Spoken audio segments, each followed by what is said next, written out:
I'm Steve Vibronics, and this is the Life in Dub podcast, talking to people who live their lives in dub and reggae. Episode number 34. Welcome to the 34th episode of the Life in Dub podcast. I hope you're all okay out there. As always, I'd like to say thanks for taking the time to listen. This is the podcast that digs deep into reggae and dub history, delivering in-depth interviews with people that live their lives through music. If you want to get in touch with any questions or just want to say hi, then you can email me at vibronics@gmail.com.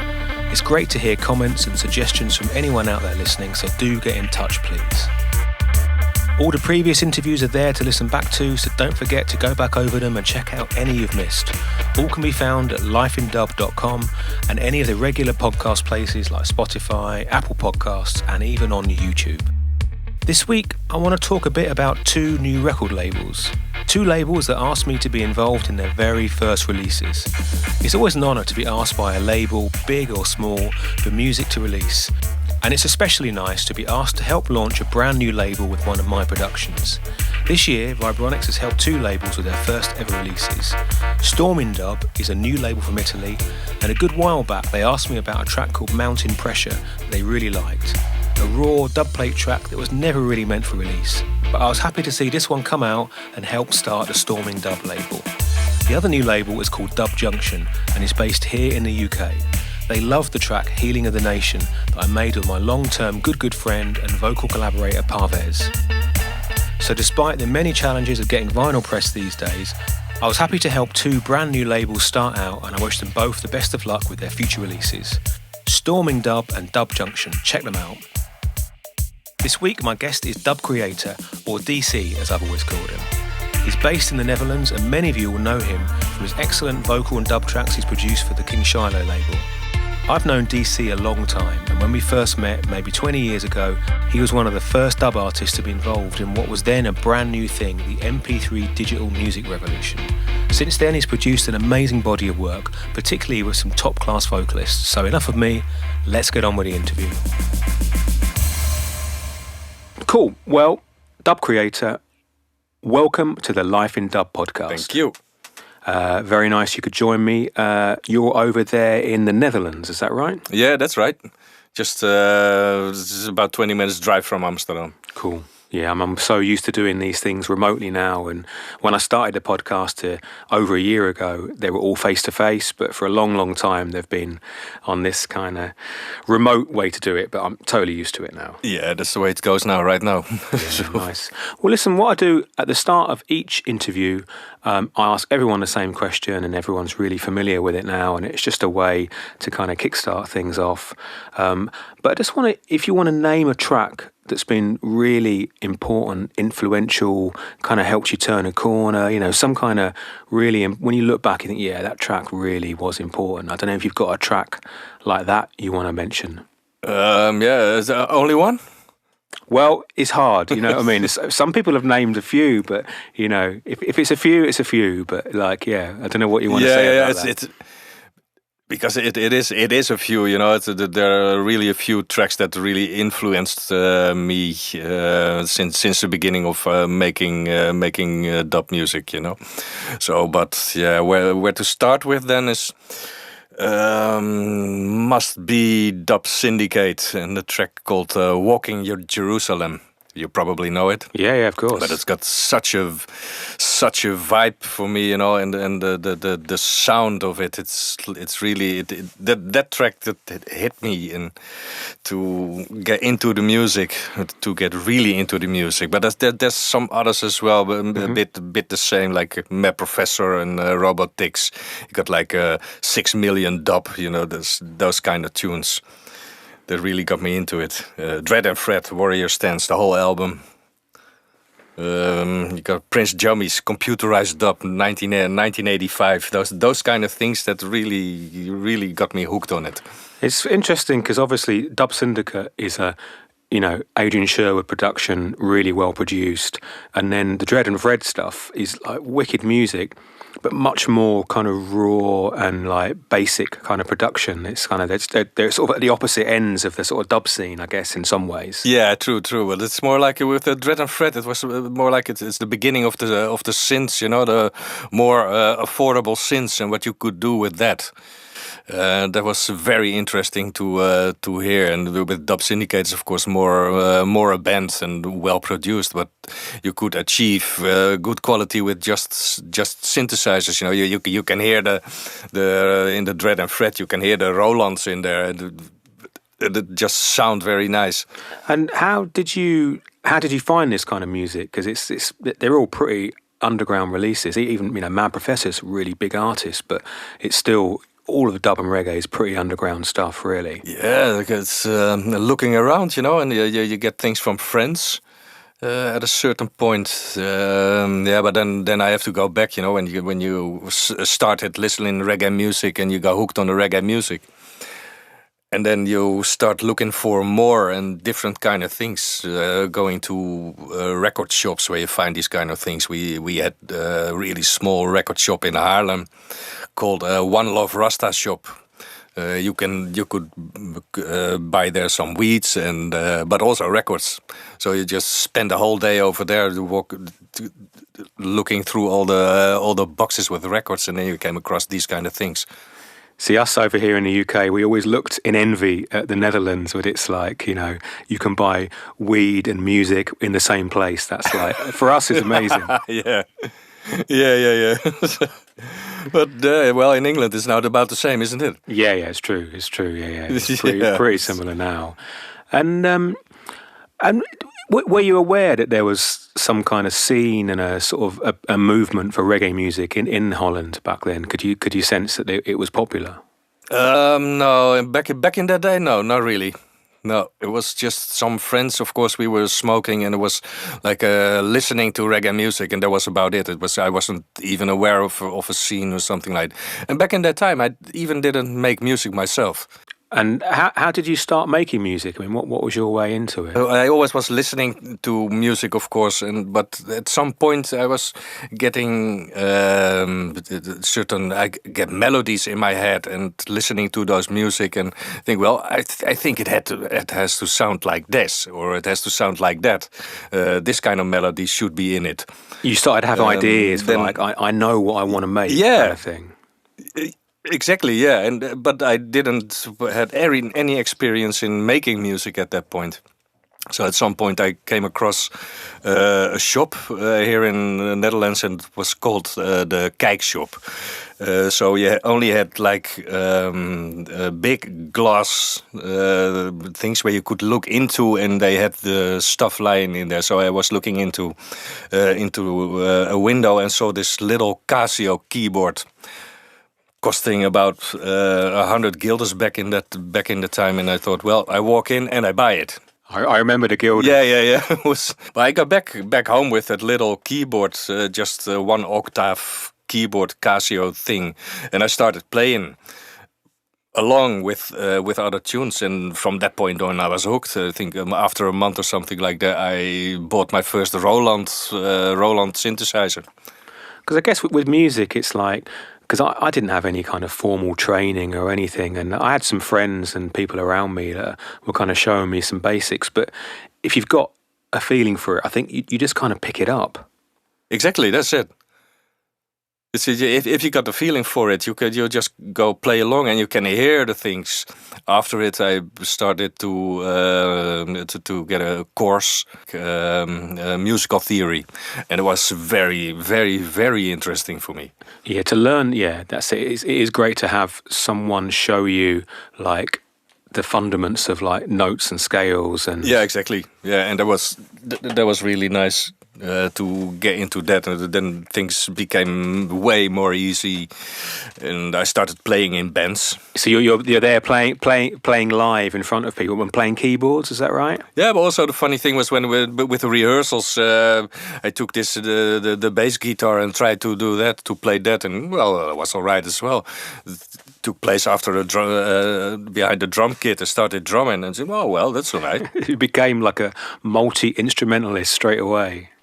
Yeah, but I don't play anything very well, but I know from every instrument how it has to sound, and that's the key role of a producer, I think. Because it's interesting you use the word producer, because that's what people know you as, and You know, how did you make that sort of transition from like playing in bands and things to like producing your own stuff and writing it all and coming up with the ideas? It's like, you know, it's quite a different thing to like playing with guys in a band. Yeah, exactly. That's very different, but that was my whole point, because with playing with guys in a band, it's fun to do, but you have your own ideas, and you're not always able to tell the other guys what your ideas are.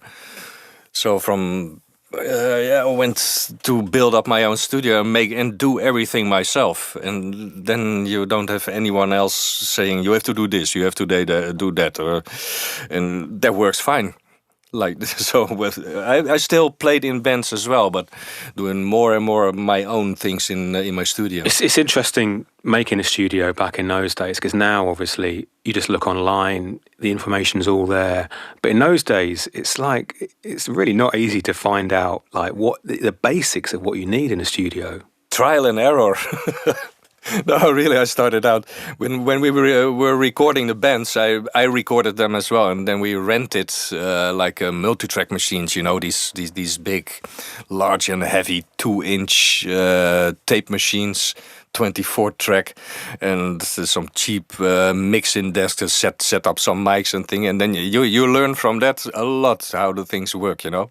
Yeah, there's nothing like making a really shit job of something to make you understand like how to do it a bit better. Exactly. Now you have these computers, and everybody can do what they want. But the approach nowadays with the computers is completely different.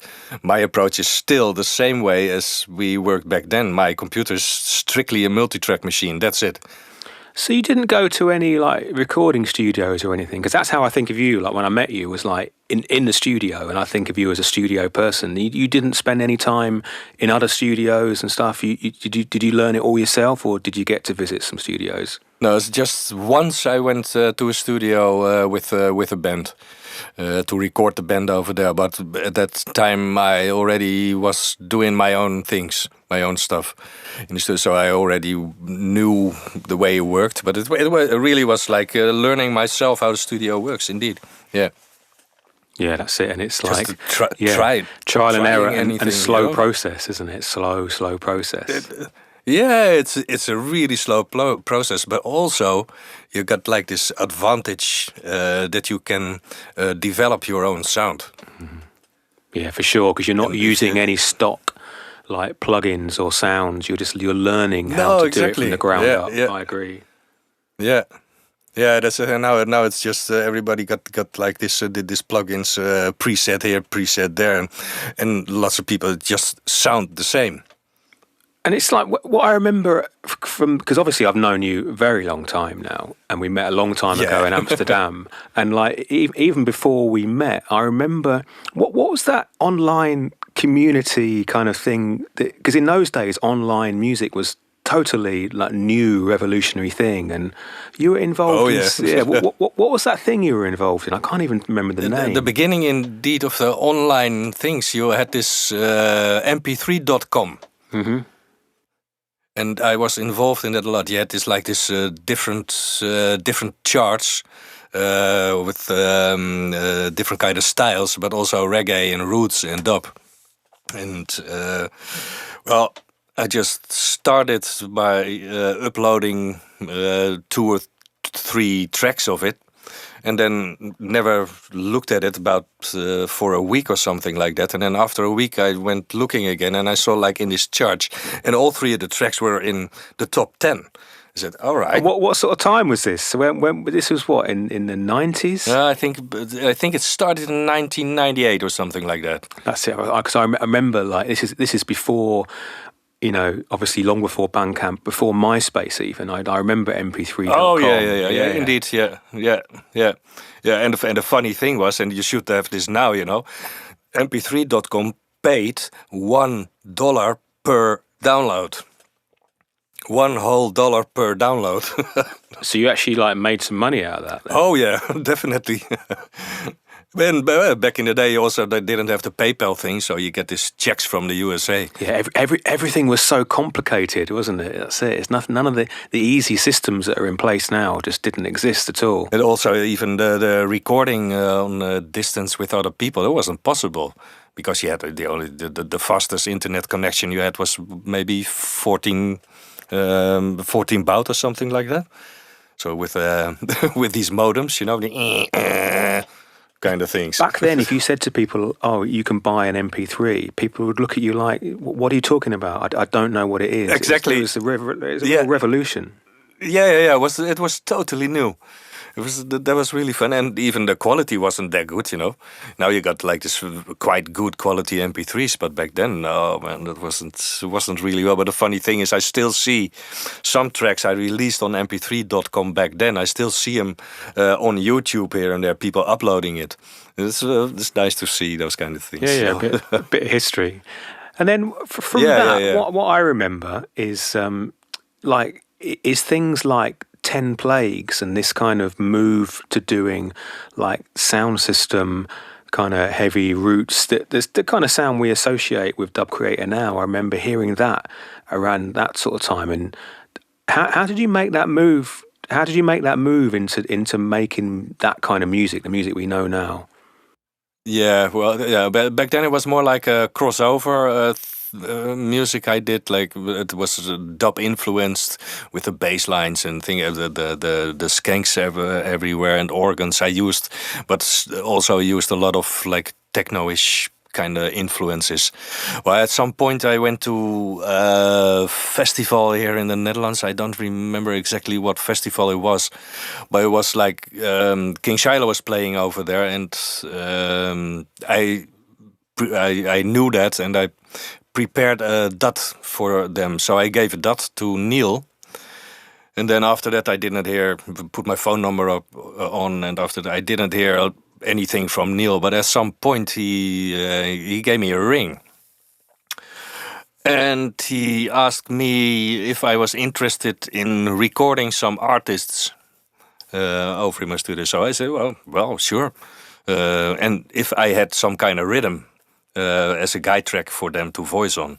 Well, at that point, I didn't have anything, and so the appointment was in about 3 days or something. So I started building more of a sound system kind of tune, and there was and the rhythm was Red Light. Okay. And that was voiced by Either Natural. Yeah, I remember. Ross Milo came in. Yeah, so that was really the first thing I got into the sound system. And when you started making that music, is that because you'd heard Shiloh play it at this festival and it had some kind of effect on you and kind of left some kind of impression on you? Yeah, absolutely. Yeah, before I already went to Shiloh when they even didn't have their own sound system. I went to dances, but it wasn't really like it was more like a club thing. Mm-hmm. And it was also funny. That was back in the time of a lot of Gregory Isaacs tunes and Shabba Ranks tunes they were playing back then. Well, you've got to entertain people, haven't you? But when you hear those kind of rhythms, those modern rhythms on a sound system, and you hear like the tweeters playing the hi-hats and the depth of the bass and everything, it's like really like, wow. I remember hearing it in the early 90s, and it's like, this is different. This is a different kind of music.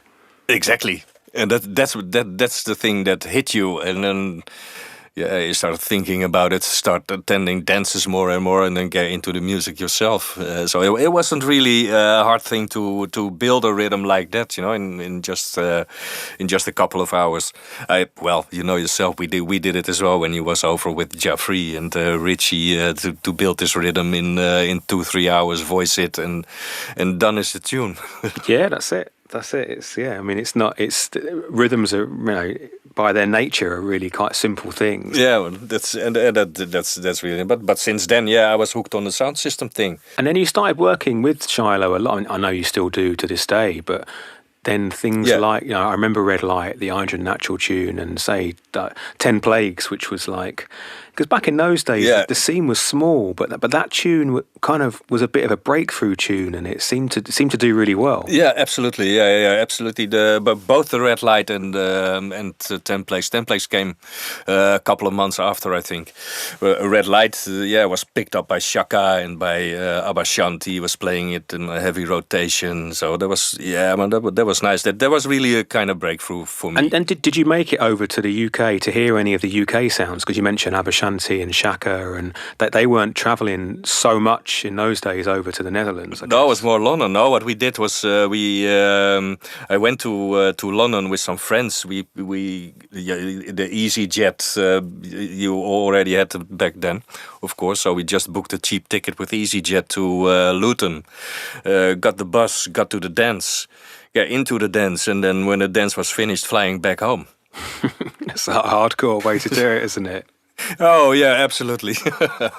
but still funny. That's why I have seen Shaka and ABBA and Channel One, all the Irration Steppers, Mark. It's all the big sound systems. I've seen them there in the Brixton Rec. And what was your feeling about these dances? Because they're quite different to the Dutch dances, I guess. And in those days, it's kind of you get in a big crowd at Brixton Rec. Yeah. It was raw. But I really have good memories about that. It was nice, but different from here, not really. It's more competition-wise the dances, but I like that. Yeah, because it's like you can't play a shit tune and you can't have your sound system sounding shit. That's the great thing about this competitive thing. Is it's kind of you just need to kind of to up the game all the time. Yeah, and you have to have the tunes, and that was for me was really like to hear my own tunes playing on the big sound systems, that loud, that bass, and of course the response of the audience when you hear your own tune being played and see all those people go mad on your rhythm.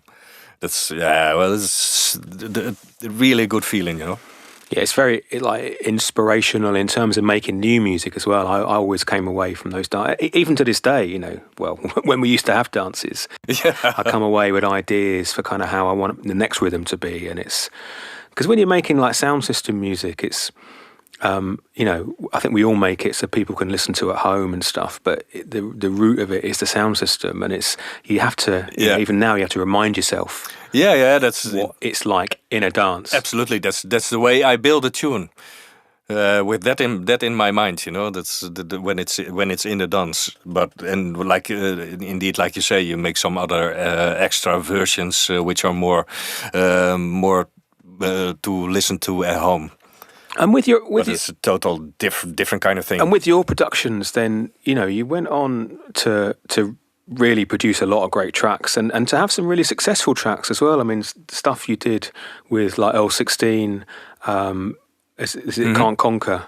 I mean, another really big tune. I don't know what it was like working with Earl. I've always found Earl to be a total gentleman to work with. Yeah. That's really the funny thing.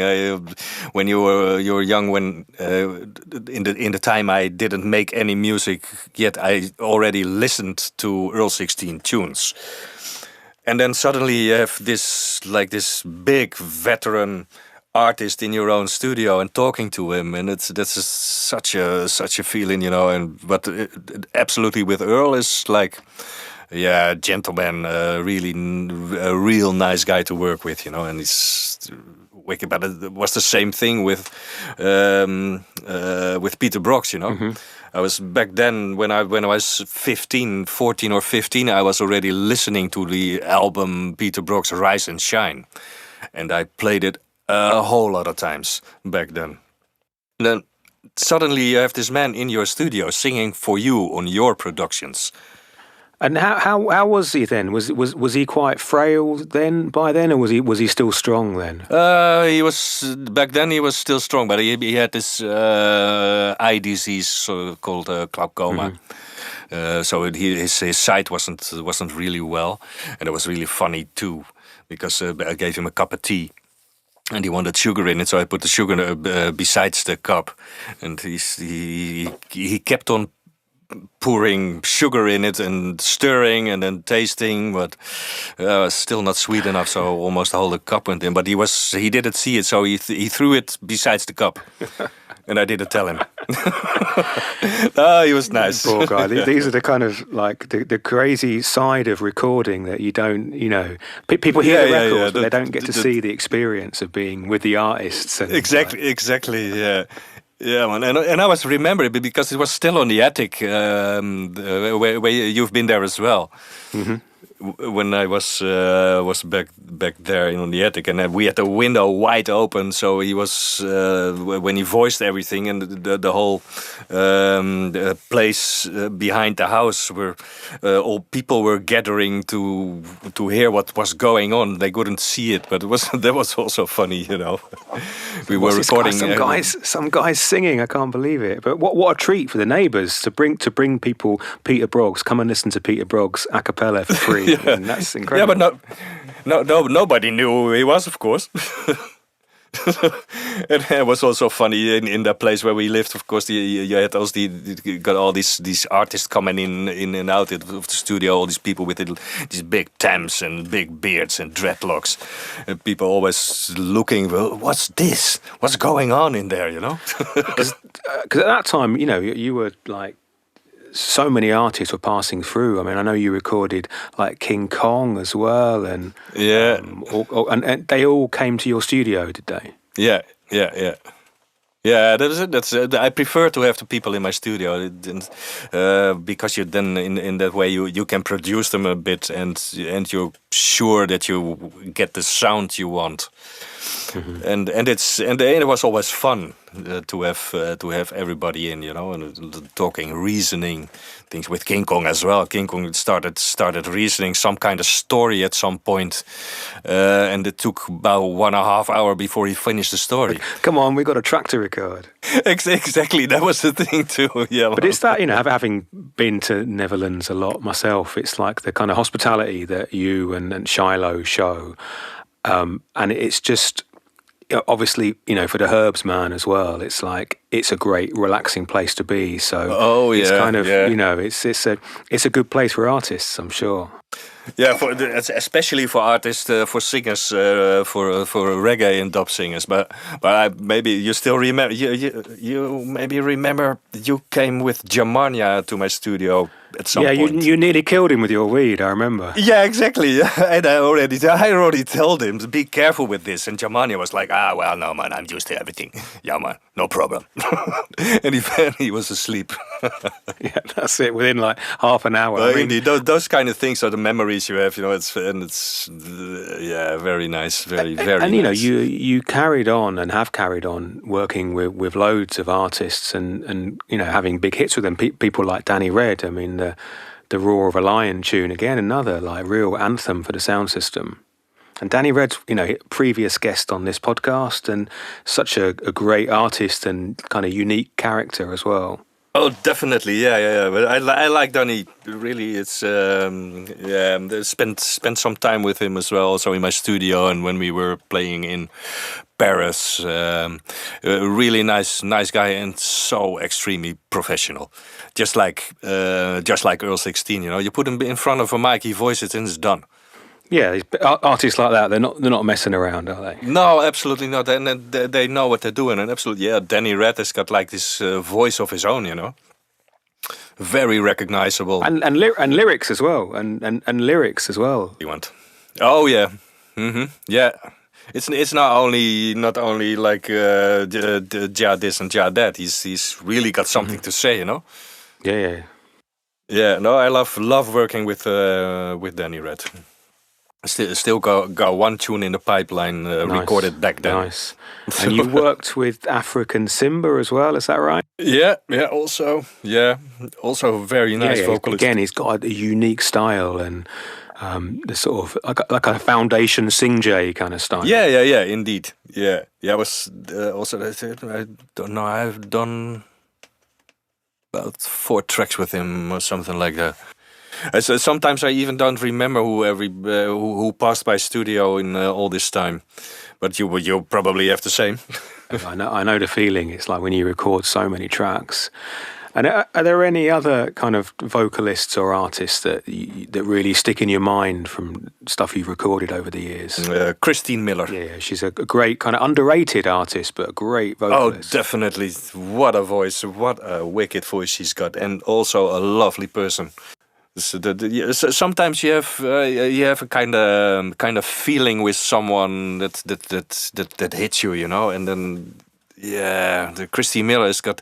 I don't think she's still working. I haven't heard from her for a while, so yeah, I'm not sure what she's up to, but yeah, just because it's like the harmonies, the way to stack those harmonies is incredible. Yeah, also that, but her lead vocals are wicked as well. You know, yeah, man, would love to work with her. But you're right about those. Like when you work with a certain artist, you get a certain feeling, because even though it's like, here's the rhythm, I've made the rhythm, you're going to sing on it.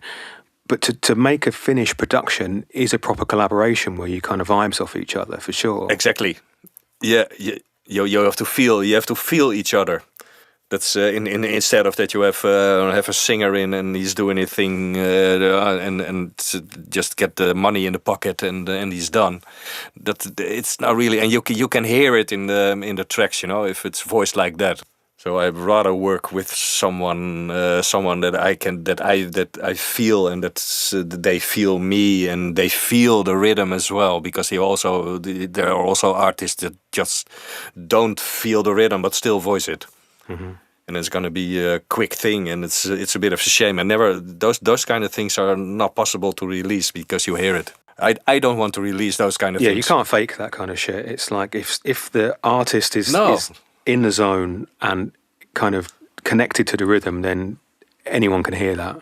Yeah, exactly. That's the vibe, and that's also the difference you hear in when something's got some tune is going to be a hit or not. That's also because that's the same with Peter Broggs. You know, he's not really always on key, but he's got like this kind of vibe there that it's possible he can do it.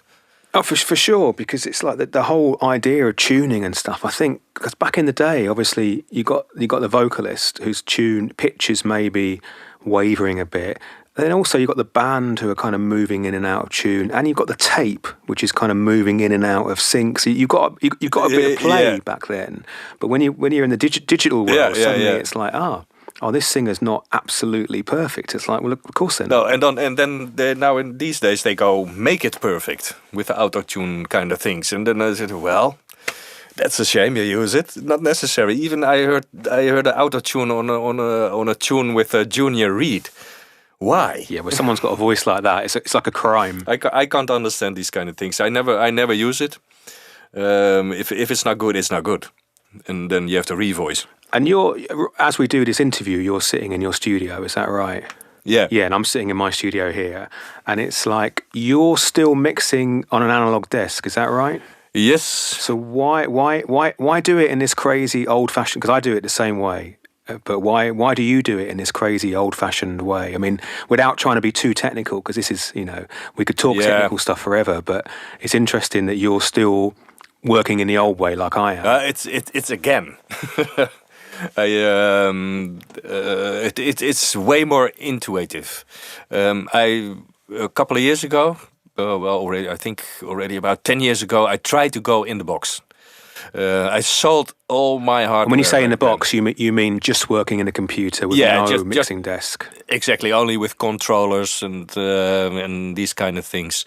And I've done it for about 3 or 4 weeks, and it just didn't work for me. So I went looking for a mixing desk again. I sold everything, you know. I didn't have any hardware anymore.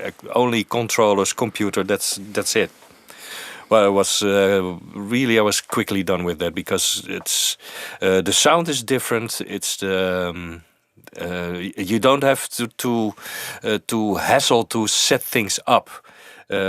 Now I go sit in the studio, I build my rhythm, I put it on the mixing desk, and I can mix it instead of looking for all these kind of plugins which do about the same delay, the same reverb that in a plugin, and you have to program everything, and that's not really what dub is. Yeah, same, because I enjoy playing. You know, it's one thing building the rhythm and making it sound nice, but when it comes to dubbing it, adding effects and stuff, I find playing that on the desk to be, I've tried like yourself, I've tried other ways to do it, but I just love to be on an analog desk, controlling all the faders and... Yeah, that's the icing on the cake. I prefer to make the dubs instead of the vocal cut. You know, I do the vocal cut also on the desk, but then I start with the dubs, and then at that point I really get into my element. You know, with a name like Dub Creator, then you kind of have to, I guess. yeah, indeed. Yeah, true. The only thing with analog mixing desks is you have the maintenance. It's now all, and it's sometimes it's a bit dodgy because you don't want like these mixing desks they're selling these days unless you have about 100 grand to spend.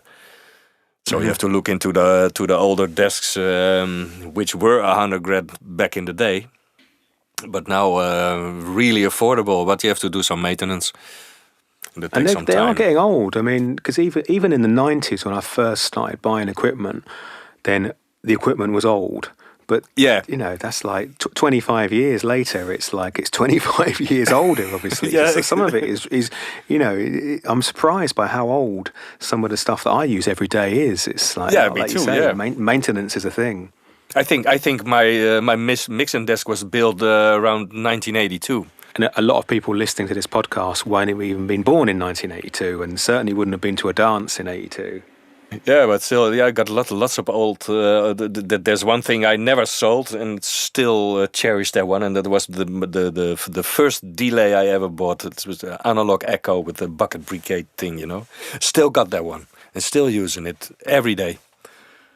Yeah, there's certain sounds that, like, they become, you know, your signature sounds, and like you can. It's like having, you know, if you're a guitar player, you have your guitar you've had for 30, 40 years or something. They're for me, they're instruments. Yeah, exactly. Yeah, for me as well. But like inderdaad, like your signature sound. It's also the musicians you play with, because you also play with live musicians, right?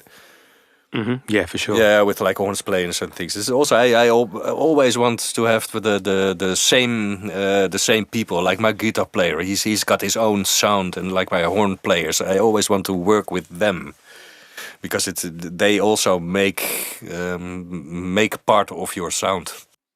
Yeah, and they bring something to it, and especially if you've been lucky enough to put together a team of people you can rely on who maybe don't work with other people, then it just gives your sound this sound that no one else has got, because that's exactly how producers used to be back in the day.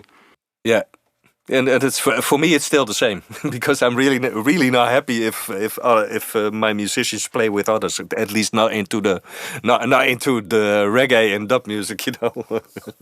I wonder what you think has changed since you started producing music. What kind of changes you've seen happen? You mean with my own music or with music? Just with your own music, and just the whole scene and your own music, and kind of how things have changed over that time, over the last more than 20 years. Right. For myself, things got more easy to do. Like I said, you started out working with tape machines where you could record 20 minutes on 24 tracks. Now you have this computer and you record for months on 100,000 tracks, and you can use these plugins, which are really nice. We did in our days. You didn't have those. You had to buy the synthesizer modules and the synthesizers. Play everything through MIDI, so it's easy now. Now you only need a computer. That's about it. And people making music with only a computer. Only thing I say is the approach is completely different. I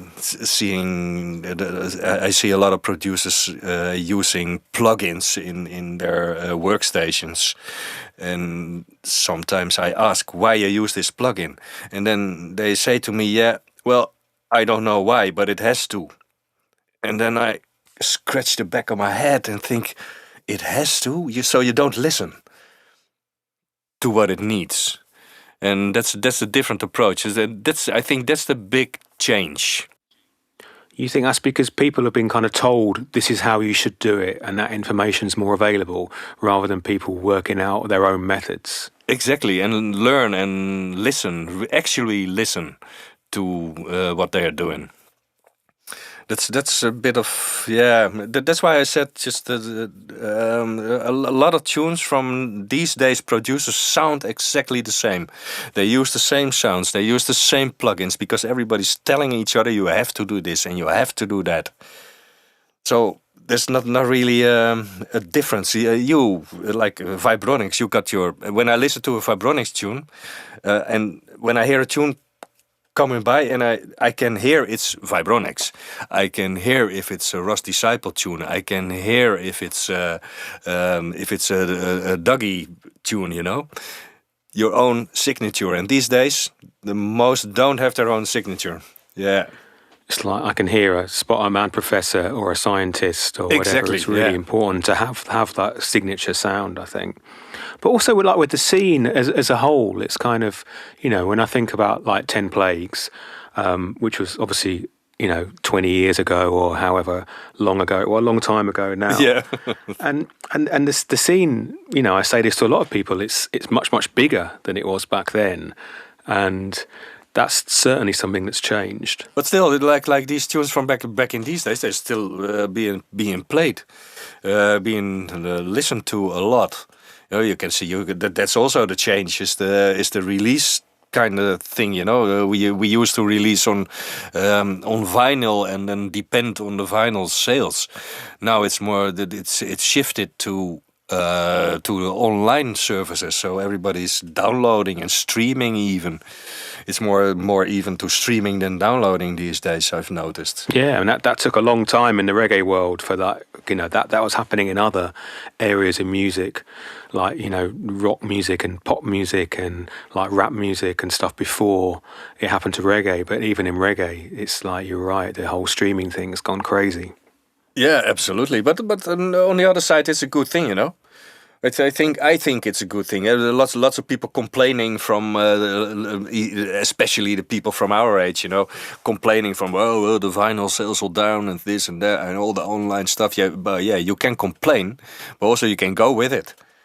That's why I went back in these days from the end of the 90s with the mp3.com. I saw this is going to be the future. Well, when you get to our age, it's very easy to complain about everything, isn't it? Oh, yeah. Absolutely. And what kind of stuff have you got to look forward to for us, like, over the next period? Have you got anything new you're working on, any new productions, anything that we need to know about? Well, yeah, really new productions, because at this time the recording, I haven't been recording anything since a year with the COVID-19 thing. So I'm looking into what I already recorded and what I have in the vaults.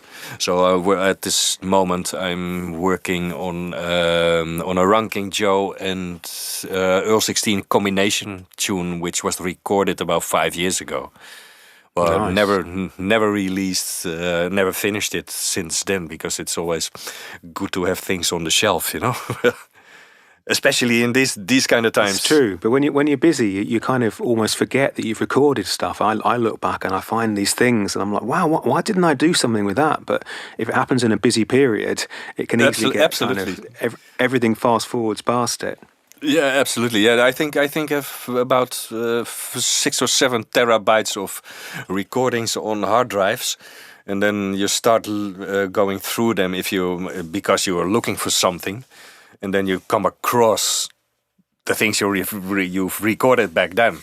Like you say, yeah, man. Why didn't I do anything with that? And it's now I'm releasing now a tune I recorded over 20 years ago with Lyrical Benjie called Jehovah, and I'm releasing it on a limited 10-inch, so hand cut 10-inch, and that's nice. That's what I'm doing the last couple of months, just looking through old recordings and put them on a 10-inch. and then only 10 copies or maybe 15 copies and release those. It's not a lot, but it's just for the hardcore fans, who are collecting these kind of things. Yeah, the whole collecting kind of hustle thing, it's like I'm not sure how I feel about that really, because I've done some limited edition presses and hand cut stuff and whatever, and it is cool to make something special. I'm into that, but the other side of it is, making music that most people can't get is a bit like, well, that's not really what I'm trying to do. No, but that's not what I do either. It's just the 10 inches I release are limited, and there are different kind of mixes on it. And I put also of the same tune, I put mixes on Bandcamp and like all the other online outlets. Yeah, that's the way to do it. So it's still available to people. That's it. For me, that's really important. Well, cool. Well, listen, we've been talking quite a while now, so what I'll do is I'll ask you the question that I ask everybody at the end of the interview, which is my Book of Dub question. And that's where I have my Book of Dub. I write everyone's name in it, so I'm going to write Dub Creator. And I wonder what you'd want written next to your name, just something to be associated with your life in reggae. Ooh, that's a hard one. Never easy. Usually I would say you come up with something, but... It's not easy. It's definitely not easy. Can I think about it? You can. I mean, it's interesting you asked me to come up with something. That's the first time a guest has asked me. Oh, right, is it? And I would... The first thing that pops into my mind is Dub Creator. He created dub. I guess that's what you've been doing. Yeah, true. Yeah, absolutely. Yeah, well, that's a good one, Steve. Yeah. Well, that's the great thing about these silly questions I ask everybody is that there's no right or wrong answer. No, exactly. So, and for me, it's interesting that I get to give your answer for you. So yeah, but I think that's cool. I think that's a good answer. So just put that down. Yeah, nice. Well, we look forward to hearing these new productions, and Lyrical Benjie is such a great vocalist. Oh, so yeah. I look forward to hearing those long lost recordings from back in the day as well, because that's what's great about the whole Dub Creator, King Shiloh, like Amsterdam, Holland kind of thing is coming with your own sound and your own artists and kind of bringing new things to it. So that's a cool thing, definitely. Yeah, I think so too. Yeah, it's a kind of exclusivity as well. I work almost strictly for King Shiloh with these serious productions, and then I work, of course, for myself. So you have to keep these kind of things up. Yeah, no, for sure. Well, DC, thanks very much for taking the time to be part of the Life in Dub podcast. Yeah, well, I'm honoured. Thanks for joining me and Dub Creator for this 34th episode of the Life in Dub podcast. Don't forget to tell people about the podcast, share it around, and help get these amazing life stories out to more and more people. If you want to get in touch, remember you can just email me at vibronics@gmail.com. Thanks again for listening, and I'll see you all again in 2 weeks for the next Life in Dub podcast.